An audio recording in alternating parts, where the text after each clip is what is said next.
আসসালামু আলাইকুম সবাইকে, ঈদ মুবারক। আশা করছি সবাই খুব ভালো আছেন। তো আজকে হচ্ছে ঈদের তৃতীয় দিন।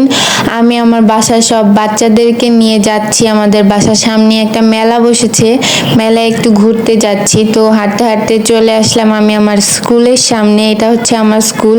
আসলে যতবারই স্কুলের দিকে তাকাই অনেক স্মৃতি মনে পড়ে যায়। যাই হোক, তো কিছু দূর হাঁটতে হাঁটতে আমরা চলে আসলাম মেলার সামনে।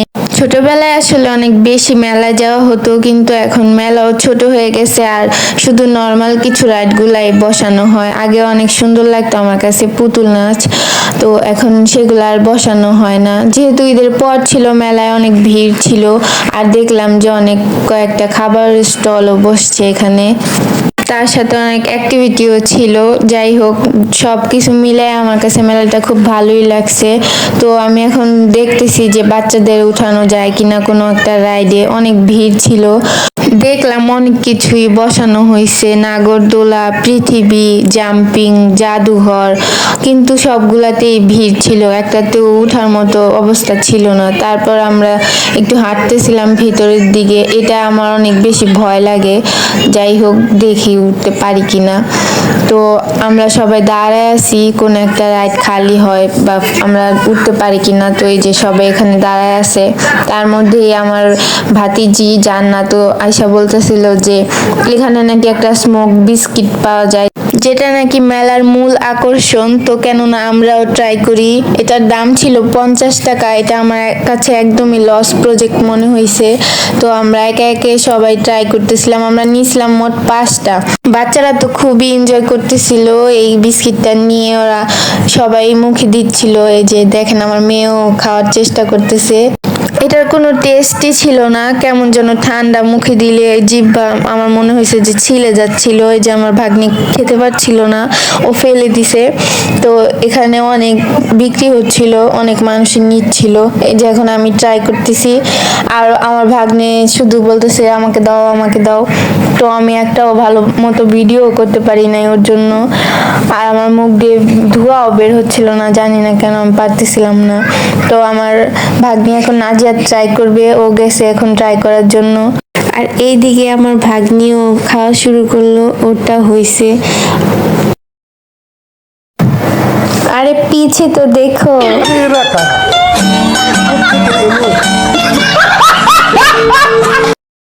এখানে এখন দেখবেন যে আমি আরেকটা নেওয়ার জন্য এখানে দাঁড়ায় ছিলাম।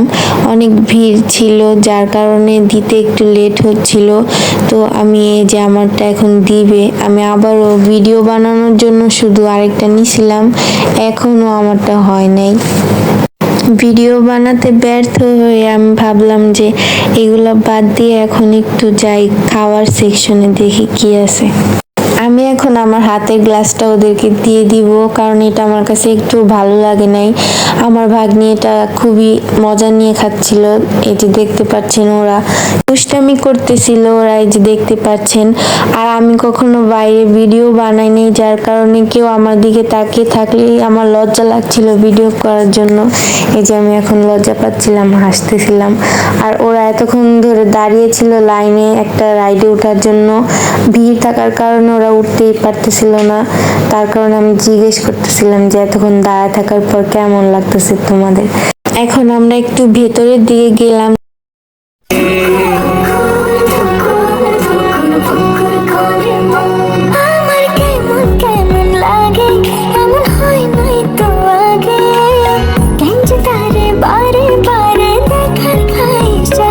সকাল দুপুর রাত্রি ভোরে এখানে একের পর এক সারি সারিতে দোকান বসছিল, চুড়ি, কসমেটিক্স, খাবার, অনেক পদের দোকান ছিল।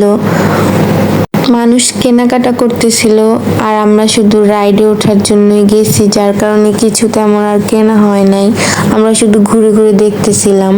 এই যে এখন ওরা পৃথিবীতে উঠবে আর তার জন্য দাঁড়ায় ছিল। অন্যদিকে ভূতের বাড়িতে আমরা গিয়েছিলাম, কিন্তু এখানে ভিডিও করতে অ্যালাউ ছিল না, যার কারণে কোনো ভিডিও করা হয় নাই। বাসা আসার সময় আমরা রাস্তার মধ্যে একটা ফুচকার দোকান থেকে ফুচকা খেয়ে নিয়েছিলাম। আমাদের সবার কাছেই অনেক ভালো লেগেছিল ফুচকাটা। ওরা বলতেছিল বার্গার খাবে, তো আমরা হাঁটতে হাঁটতে দেখতেছিলাম কোথাও একটা বার্গার পাওয়া যায় নাকি। আসলে মেলার মধ্যে খুবই লাউডলি মিউজিক বাজতেছিল, যার কারণে পুরো ভিডিওটাই আমার ভয়েস ওভার দেওয়া লাগছে। ওই যে দেখেন, 1 ঘন্টা লাইনে দাঁড়ায় থাকার পর ওরা অবশেষে উঠতে পারলো পৃথিবীতে। তো আমি ভাবতেছিলাম যে বাবুটা আবার ভয় পায় নাকি, কিন্তু নাজিয়াত বলতেছিল যে ও ভিতরে অনেক হাসতেছিল।